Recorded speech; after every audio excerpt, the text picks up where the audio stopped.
All right. So Tabletop Town has built inside it the ability to play, theoretically, any tabletop role-playing game.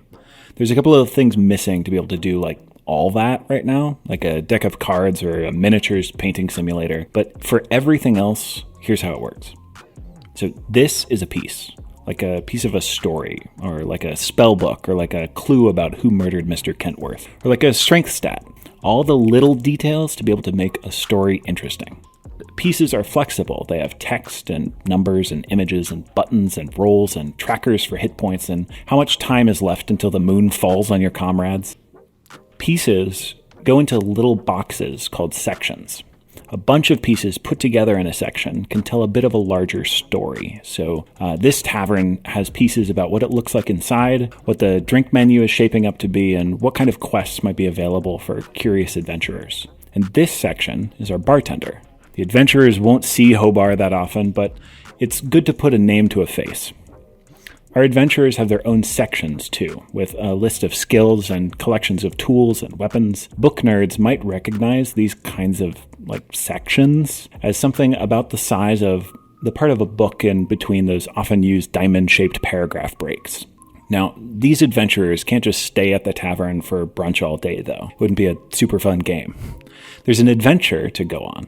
There's plot momentum to build. There's got to be a chapter 2. And that's exactly what chapters are for. So chapters can hold lots of sections. Add mechanical complexity to a combat system and a character sheet, and add nuanced friction in a plot conflict. In Tabletop Town, chapters package together narrative and character beats. Now, everybody loves a soap opera, but shouldn't there be, character development sometimes? After killing a dragon, it's kind of hard to imagine going back to the same tavern as a regular, and the dragon thing just, never coming up. There would probably be some kind of narrative arc to that whole thing. That's why Tabletop Town has story arcs and character arcs. These are big collections of everything a story or a character is about.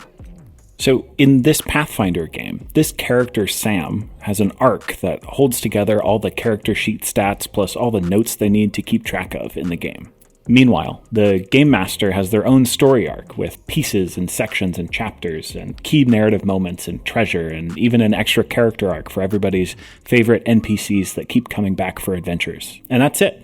Tabletop Town creators can build characters, stories, and using the web tools, entire game systems or box set modules to play with friends. And with the Tabletop Town Marketplace getting officially licensed major games like Pathfinder and dozens of indie favorites, anyone can get their games into the hands of players anywhere.